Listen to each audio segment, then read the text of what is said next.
गोल्डी बास, प्लीज मेरे अंडों को कुछ मत करना। तुम्हारे अंडे? क्या मतलब है तुम्हारा? ये अंडे मेरे हैं। मुनमुन चिड़िया एक बहुत ही आलसी चिड़िया थी। जंगल के सभी पक्षी और जानवर उसके बारे में अच्छे से जानते थे। वो कुछ दिनों से गर्भवती थी और अब उसके अंडे देने का समय नजदीक था। लगता है मैं कभी भी अंडे दे सकती हूँ। मेरे पास तो अपना घोंसला भी नहीं है, अब क्या करूँ? ये सोचकर वो फिजा में उड़ गई और बुलबुल के पास पहुंची। बुलबुल बहन, कैसी हो तुम? ठीक हूँ मुनमुन, तुम कैसी हो? मैं ठीक हूँ, लेकिन किसी भी समय अंडे दे सकती हूँ। मेरे पास मेरा घोंसला नहीं है। तुम्हारे घोंसले में काफी जगह है। अब तुम्हारी इजाजत हो तो मैं तुम्हारे घोंसले में अपने अंडे दे सकती हूँ। इस पर बुलबुल ने साफ साफ कहा, मैं ऐसा नहीं करने दे सकती। मुझे भी अपने अंडे देने हैं। अगर तुम मेरे घोंसले में अंडे दोगी तो मैं भी मेरे टाइम पर तुम्हारी ही तरह मदद मांगती फिरूंगी। ये सुनकर मुनमुन चिड़िया का मुंह उतर गया और वो वहाँ से उड़ गई। कुछ देर उड़ने के बाद वो टीनू कबूतरी के पास पहुंची। उससे बोली, टीनू कबूतरी, मैं बहुत मुसीबत में हूँ, मेरी मदद कर सकती हो? कैसी मदद मुनमुन चिड़िया, बताओ मुझे। दरअसल मैं किसी भी समय अंडे दे सकती हूँ और मेरे पास अपना घोंसला नहीं है। तुम्हारा घोंसला बाकी पक्षियों से बड़ा है। तुम मुझे तुम्हारे घोंसले में अंडे देने की इजाजत दे दोगी तो मेहरबानी होगी तुम्हारी। मुनमुन बहन, ये सच है कि मेरा घोंसला बड़ा है, लेकिन ऐसा इसलिए है कि यहाँ मेरे पति के साथ रहती हूँ मैं। अगर तुम इसमें अंडे दे दोगी तो वो मुझ पर गुस्सा करेंगे। माफ करना, मैं तुम्हारी मदद नहीं कर सकती। मुनमुन अब बहुत उदास हो गई। वो वहाँ से उड़ चली और एक डाल पर जा बैठी, जहाँ उसको मिनकी चील का घोंसला दिखाई दिया। वो उसके पास पहुँच गई। मिनकी चील, क्या तुम मेरी कुछ मदद कर सकती हो? मुनमुन चिड़िया, पहले मुझे बताओ तो सही, तुम्हें क्या परेशानी है? परेशानी ये है कि मैंने अपना घोंसला नहीं बनाया था और अब जब मेरे अंडे देने का समय आ गया है तो मुझे एक घोंसले की जरूरत है। सुबह से हर पक्षी के पास जा जाकर मदद मांग चुकी हूँ, लेकिन कोई भी मुझे उनके घोंसले में रखने के लिए तैयार नहीं हुआ। तुम मुझ पर रहम खाओ, मैं तुम्हारे घोंसले में अंडे दूंगी तो वो सुरक्षित रहेंगे और मैं तुम्हारा एहसान जिंदगी भर नहीं भूलूंगी। मुनमुन चिड़िया, ये ठंड का समय है और तुम्हें पता है रात में कितनी ठंड हो जाती है। मैं तुमको मेरे घोंसले में नहीं रख सकती। ये सुनकर अब मुनमुन चिड़िया पूरी तरह उदास हो गई, लेकिन तभी मिनकी चील ने उससे कहा, मेरे पास एक तरकीब है। वो देखो, सामने एक पेड़ है, उस पर गोल्डी बाज का घोंसला है और वो कई दिनों से संजय बन गया हुआ है। कब तक आएगा ये मैं नहीं कह सकती, लेकिन इस समय वो खाली है। चाहो तो उसमें तुम अपने अंडे दे सकती हो। ये सुनकर मुनमुन चिड़िया उस डाली पर बैठे बैठे ही उस घोंसले को देखने लगी। दिखने में वो काफी बड़ा दिखाई दे रहा था। अब उसे थोड़ी राहत मिली। ठीक है, मैं उसी घोंसले में मेरे अंडे दूंगी। ये कहकर मुनमुन चिड़िया वहाँ से उड़ी और उस घोंसले पर पहुँच गई। ये देखकर मिनकी चील भी खुश हुई। मुनमुन चिड़िया ने उस घोंसले में थोड़ी सी घास और रखी और फिर वहाँ बैठकर अंडे होने का इंतजार करने लगी। कुछ देर बाद ही उसने 2 अंडे दिए और उन्हें देखकर वो बहुत खुश हुई। ओह मेरे प्यारे अंडे, मैं तुम्हारी देखभाल के लिए अपनी पूरी जान लगा दूंगी। ये कहकर वो उन अंडों पर बैठकर उन्हें सहने लगी। वो अब हर समय अपने अंडों के पास रहती। मिनकी चील भी आते जाते उससे उसका हाल पूछती रहती। एक दिन बीत जाने पर अब मुनमुन चिड़िया को प्यास लगने लगी। उसने देखा तो मिनकी चील भी अपने घोंसले में नहीं थी। अगर पानी नहीं पिया तो कुछ ही घंटों में मेरी मौत हो जाएगी, मुझे जाना ही पड़ेगा। ये कहकर वो अपने घोंसले से उड़ गई और तालाब पर जाकर उसने पानी पिया। अब उसे काफी अच्छा महसूस होने लगा। वो अब फुर्ती से उड़ी और अपने घोंसले पर पहुंची। लेकिन अब दूर से ही उसने देखा कि उसके अंडों के पास गोल्डी बाज बैठा है। उसकी जान गले में आ गई। गोल्डी बाज, प्लीज मेरे अंडों को कुछ मत करना। तुम्हारे अंडे? क्या मतलब है तुम्हारा? जब तुम यहाँ नहीं थे तो मैंने तुम्हारे घोंसले में अपने अंडे दे दिए थे। नहीं, ये अंडे मेरे हैं। मेरे घोंसले में हैं तो मेरे ही अंडे हुए ना। ये सुनकर अब मुनमुन चिड़िया चीख पुकार करने लगी। नहीं नहीं, ये मेरे अंडे हैं गोल्डी बाज, ये अंडे मेरे हैं, इन्हें कुछ मत करना। मुनमुन चिड़िया की चीख पुकार सुनकर अब बाकी के पक्षी भी वहाँ आ गए। उन्हें कुछ समझ नहीं आया। क्या बात है मुनमुन, ऐसे क्यों चीख रही हो? मैं कल तुम सभी लोगों के पास मदद मांगने आई थी ना, तुम लोगों ने मेरी मदद नहीं की तो मैंने मजबूरी में आकर इस गोल्डी बाज के घोंसले में अंडे दिए, और अब ये वापस आया तो कह रहा है कि ये अंडे इसके हैं। ऐसा कुछ नहीं है। मैं जब गया था तो इन अंडों को घोंसले में छोड़कर गया था। ये अंडे मेरे हैं।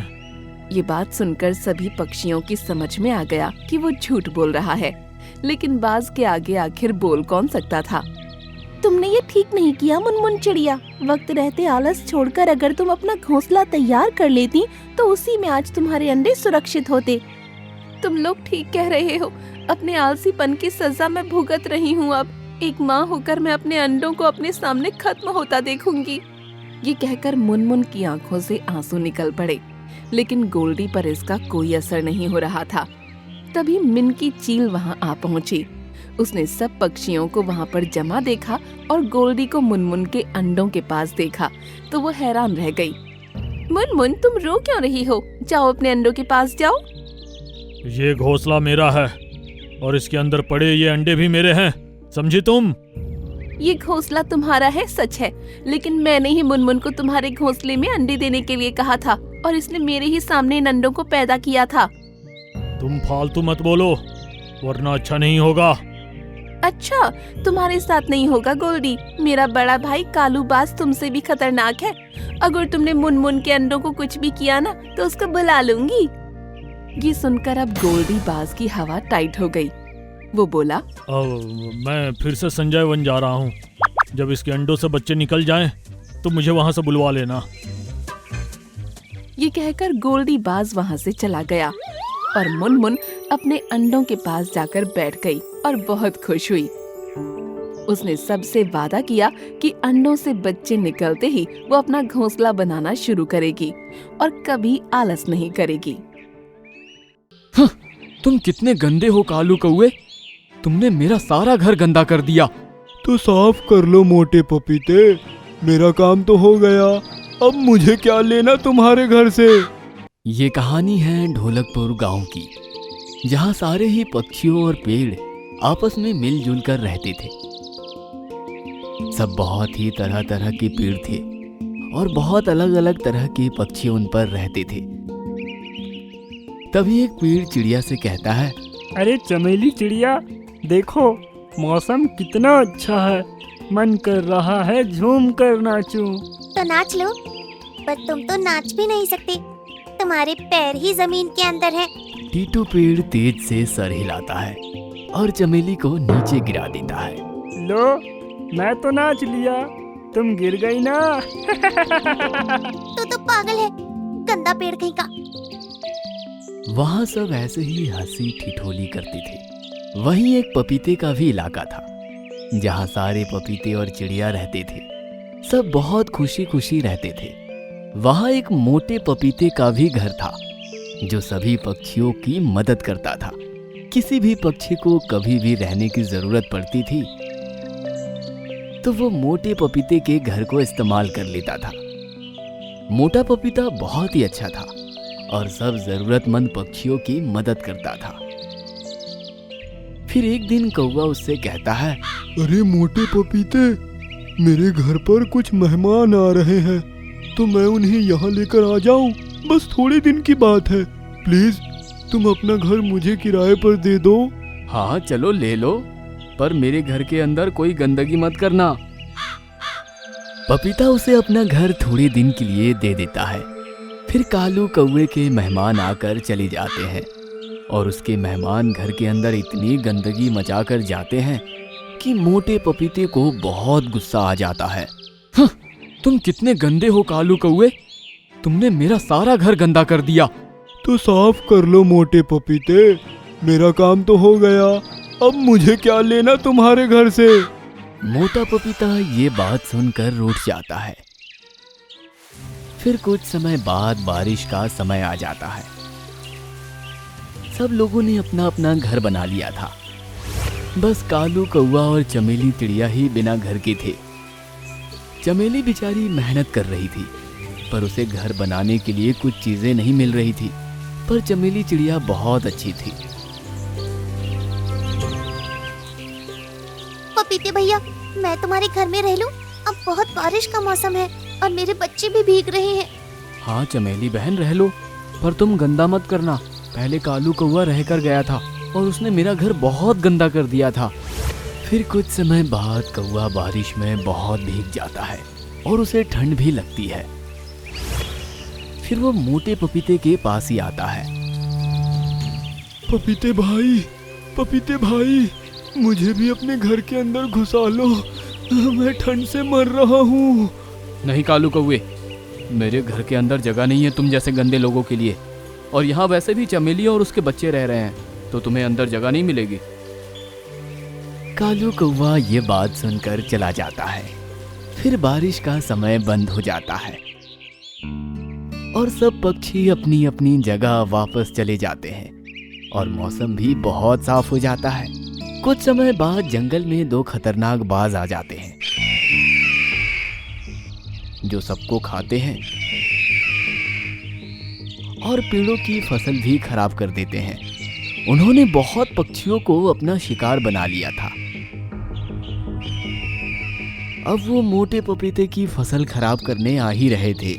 मोटे पपीते, तू कहाँ बचेगा? तेरी भी तो फसल खराब होगी, फिर तू कैसे जिंदा रहेगा? नहीं भाई, मुझे मत मारो, तुम मेरी फसल मत खराब करो।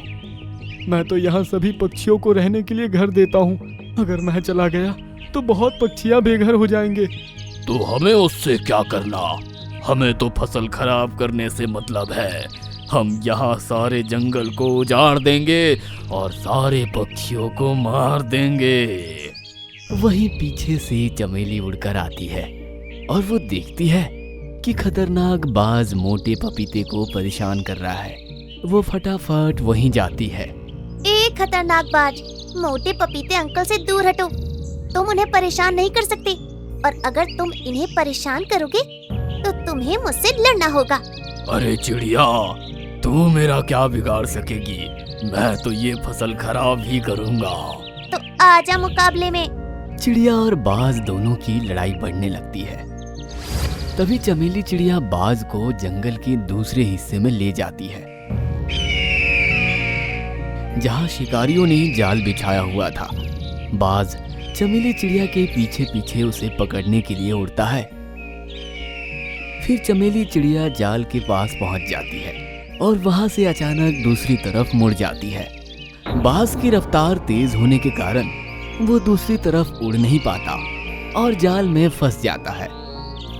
फिर शिकारी बाज को अपने साथ ले जाते हैं और फिर चमेली चिड़िया वापस मोटे पपीते के पास चली जाती है। चमेली, तुम्हारा बहुत बहुत धन्यवाद। तुम बहुत ही अच्छी हो। तुमने अपनी जान पर खेलकर मेरी जान बचाई। कोई नहीं मोटे पपीते चाचू, आपको कोई भी जरूरत हो तो मुझसे बताना। तुम्हें ऐसे कोई परेशान नहीं कर सकता। और चमेली, अगर तुम्हें कोई भी दिक्कत हो तो मुझे बताना, मैं तुम्हारी सारी परेशानी खत्म कर दूंगा। नहीं, मुझे कोई दिक्कत नहीं है मोटे पपीते अंकल। मैं अभी फिलहाल अपना घर बनाने के लिए लकड़ियाँ ढूंढने जा रही हूँ, क्योंकि बारिश का समय फिर से आने वाला है। अरे चमेली, तुम्हें अपना घर बनाने की जरूरत नहीं है।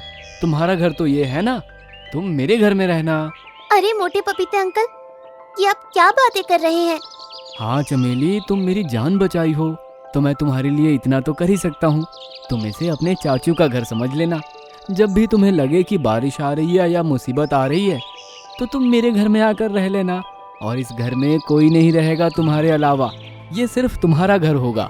तो आज से तुम मेरे मोटे पपीते चाचू हुए। हाँ, ऐसा ही समझ लो। और मोटा पपीता और चमेली दोनों साथ साथ रहने लगते हैं। वह दोनों बहुत खुश हो जाते हैं और बहुत ही अच्छे से रहते हैं। चमेली अपने बच्चे को भी वहीं ले जाती है। इस कहानी से हमें ये सीख मिलती है कि जैसा हम बोते हैं वैसे ही हमें मिलता है। अगर हम अच्छा करेंगे तो हमें अच्छा ही मिलेगा, और अगर हम बुरा करेंगे तो बुरा ही मिलेगा।